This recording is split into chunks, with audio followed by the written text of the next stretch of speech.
I am a 46-year-old mother and wife and friend and person with breast cancer. I felt a lump in my right breast, sort of under my arm, like right here. And I went to the gynecologist, who said, I think it's just a cyst. It's probably nothing. Come back after your period, because often after someone's period, the size of a cyst will shrink. So 2 weeks later after my period, I came back and she said, I think it shrunk. And I said, I don't know. So she said, all right, just to be safe, I'll send you in for an ultrasound. That was January of 2012. And then in February of 2012, I finally got around to it, because at the time my daughters were 2 and 4 years old. The radiologist came in and walked in the room and said, sit down. And I knew right then that, that obviously there was breast cancer involved. And he said, what I'm seeing on the scans is breast cancer. I can't confirm that to you until we do a biopsy, until we get the needle in there. But I have seen thousands of scans in my life, and you have breast cancer. That was a Friday, and they couldn't get the insurance to approve the biopsy needle until the following Monday. And that weekend I turned 40. But soon after that, I had my bilateral mastectomy, and I had chemo where I lost my hair and did the throwing up and everything. And then I had radiation therapy, and then I started Tamoxifen, which is a hormone therapy. And I did that from 2012 until 2015. The only thing that's absolutely proven to reduce risk of recurrence is keeping in shape. If you're obese, they say that you have a higher risk. So I said, I'm going to stay in shape. And I did. I did triathlons. I did a half marathon. Going through AC chemo was just horrible for me. I was nauseous all the time. I was feeling my bone pain from having Neulasta shots. And I was living my normal life. I was going out with the kids. I went to the beach. I would go strawberry picking. They were little girls, so I was chasing them all the time. But then feeling inside just so horrible. And I remember sitting in the chemo chair one time and just being in tears, thinking, what if they didn't have me? Or what if this comes back? And I was training for another half marathon, and I fractured my pelvis. And I said when they did the scans, I said, a healthy 43-year-old does not just fracture her pelvis while running. That's something that happens to elderly people. That was in 2015. After about 6 months of scans, they finally found in my pelvis that there was more cancer. They did a biopsy, and it was breast cancer. So that my stage 3 breast cancer had spread to my pelvis, which made it stage 4.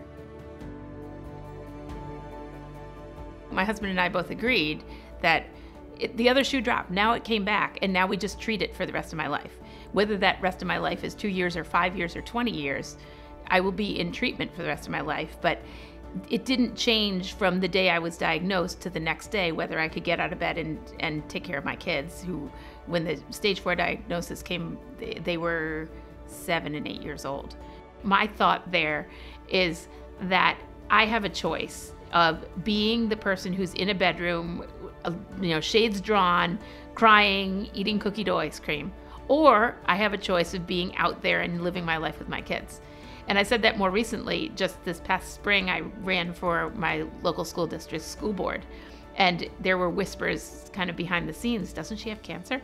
And I said, well, my choice right now is to be that person who hides away and worries about the next time my cancer is going to progress, or run for school board. And I choose to run for school board. When stage 4 comes, instead of giving you the strongest, most horrible treatment they can, they give you the slightest treatment they can. And if your body responds to the slightest treatment where you're living your normal life, they keep you on it for as long as possible until your breast cancer learns how to grow with that treatment. Then they surprise the breast cancer with another treatment, and they continue that cycle. Everything gets a little bit harder to deal with. And even if the breast cancer isn't growing, if you say to the doctor, I can't handle this treatment, they have something else waiting in line. And it's been 2 years on this letrozole and Ibrance. I do go in once a month for them to take blood to check my white blood cell count and make sure that it's not so low that I can't go out in the regular world. And I also get a shot to strengthen my bones. It's called Exgiva, so that if that cancer does decide to grow, the bone cells are strong enough to grow over them. every 4 to 6 months I have these scans and we get nervous, and I always say this is the time it's growing, and so far it hasn't. It's less scary now knowing that there's going to be another treatment. I've also come to accept that many parents are hoping for grandkids and hoping to live to be their normal lifespan. And I've accepted, I mean, it would be wonderful if they came up with some sort of treatment that will allow that for me. But my goal is to make it until Reese, my younger daughter, who is right now 9, until she goes off to college. I have breast cancer and I will die of breast cancer. So let's live our life day to day. When I was initially diagnosed with stage 3 breast cancer in 2012, I wondered, should I go to New York City or Boston and get a second opinion? And we realized that the breast cancer I had was as run-of-the-mill regular breast cancer as you can get. And the doctors in Syracuse do know what they're doing. So I stayed here. But when the stage 4 came, that was when we thought, yes, the doctors in Syracuse know what they're doing, but maybe it's time for a second opinion. So we did go to Boston to Dana-Farber, and I have a doctor there who I met as soon as I was diagnosed, and she agreed with what my Syracuse doctors were doing, but she added that 2015 new drug. But she suggested that we actually go in with a needle and get a biopsy to prove that. So we did that as well. Once a year I do go to check in just to make sure we're all on the same page and there isn't some amazing new treatment that they have in Boston that we in Syracuse aren't involved in the trials yet or anything. We have insurance through my husband's job. I do know that how lucky I am. I mean, I know that not every woman has this experience, and I can't imagine having to worry about paying for drugs or making the choice of, well, we have this experimental drug, but I might not be able to afford it. It might not be covered by my insurance. And the opportunity to go get a second opinion in Boston, the insurance covers that, no questions asked. Everything has gone so smoothly, I don't even know how to thank them enough. When I was diagnosed in February/March of 2012, I was immediately said to the doctors, let's get rid of it. And they said, okay, here's the plan. We do a mastectomy, and then in the same surgery center, in the same room, there is a plastic surgeon who will put some implants in, and they will expand those implants to be the size of your normal breasts, and then eventually you'll have them taken out and silicone implants put in. And I followed that path. I did the mastectomy because I wanted to get the cancer out, and I did what they told me, is got my fake breasts, and they put them in that very same day. And then I did my chemo and radiation. And after the radiation, about a year later, it was time to take out the expanders and put in the silicone implants. And because my breast had been radiated, the stitches wouldn't heal. And as I said before, I was enjoying getting back to exercising. So I would say to the plastic surgeon, how long before I could exercise? He would say 4 to 6 weeks. I'd wait that long. He'd give me the thumbs up to go exercise, and I would start exercising, and the stitches would peel open. And I went through that cycle twice, and then said, no, just take out the implants. I want to get back to my life. I want to get back to taking care of my kids, not worrying about stitches or these fake breasts that might work for me, might not work.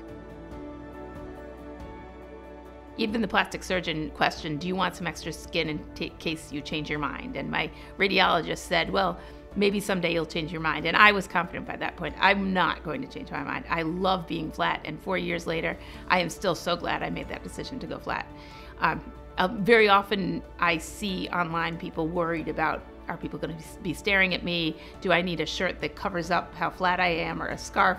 But I've never once walked into a room and thought people are staring at me. I think it's, others are wrapped up in themselves and their own lives. They're not looking at my chest. So I am happy to be flat. After I was diagnosed with stage 4 breast cancer, I went for a second opinion in Boston, and they did suggest that I look into having my ovaries removed. And I knew that would be a surgery, so I waited a few months, but my strong 44-year-old body managed to get its period, even though I had the lubricant injection. So within 2 weeks, they fit me in to remove my ovaries, and that was the easiest surgery ever. It was all done laparoscopically, so I had 3 incisions made, and by that afternoon, I went to a picnic. I'm not a fan of the pink ribbon marketing. To me, breast cancer is so much more than wearing a ribbon and putting on pink and cheering for each other. It is my whole life. When I was first diagnosed, the girls, they were 2 and 4, and we told them right away that mommy has something called breast cancer, and cancer is like a germ that's growing in my breast, and it's making my breast sick. So I'm gonna have an operation to take that cancer out, and then I'm going to have something called chemo, which will kill the breast cancer, but it will also make my hair fall out. And we did tell them that even though it's like a germ, it can't make anybody else sick. You can't catch it. They didn't have any friends to tell them, your mom has cancer, she can die. Because at that age, nobody knows about cancer. They don't know cancer is equivalent to death. To them, cancer was something that their mommy had. It's not something scary. And then when it came back, we did tell them, okay, the cancer is back, the doctors are gonna treat it, and mommy will live a long time. So we've been honest, and every time I get scans, I tell them I'm nervous that maybe it's growing, but if it's growing, we'll find a new medicine. The reason I brought my 2 daughters, Maggie is 10 and Reese is 9, is because my life is being their mom. And although you wanted to show what it's like to be a breast cancer survivor or a breast cancer patient, as I am, that's not my life. My life is with my kids. My life is not being a breast cancer patient. So they are with me all the time, and if I'm gonna come do a photo shoot and an interview, I will bring my kids with me. I've never really felt sexy. I actually had very large breasts, and I always thought they were too large, so that didn't feel sexy. And so now I don't have breasts, which is more convenient for me, but it's not sexy. I've never been one to put on makeup and do my hair and stuff. So having breast cancer really just confirmed that that is the case.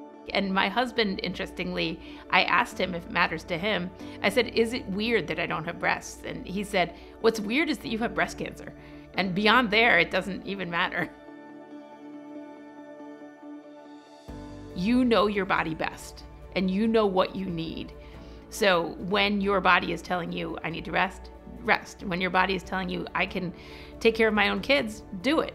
And don't listen to what other people say, this is how you should handle breast cancer. You should handle it the way you know how to handle breast cancer. If I can help somebody who doesn't know about breast cancer, or doesn't know about what it's like to have stage 4 and live every day with stage 4, I'd like to be a resource to them, to be able to say, this is okay. This is okay that you have stage 4. You can continue to live your life. We can handle each day as it comes down the line. If there's a recurrence, if your breast cancer spreads, each day we don't have to be worried about dying. Each day we can be worried about what we have in front of us that day.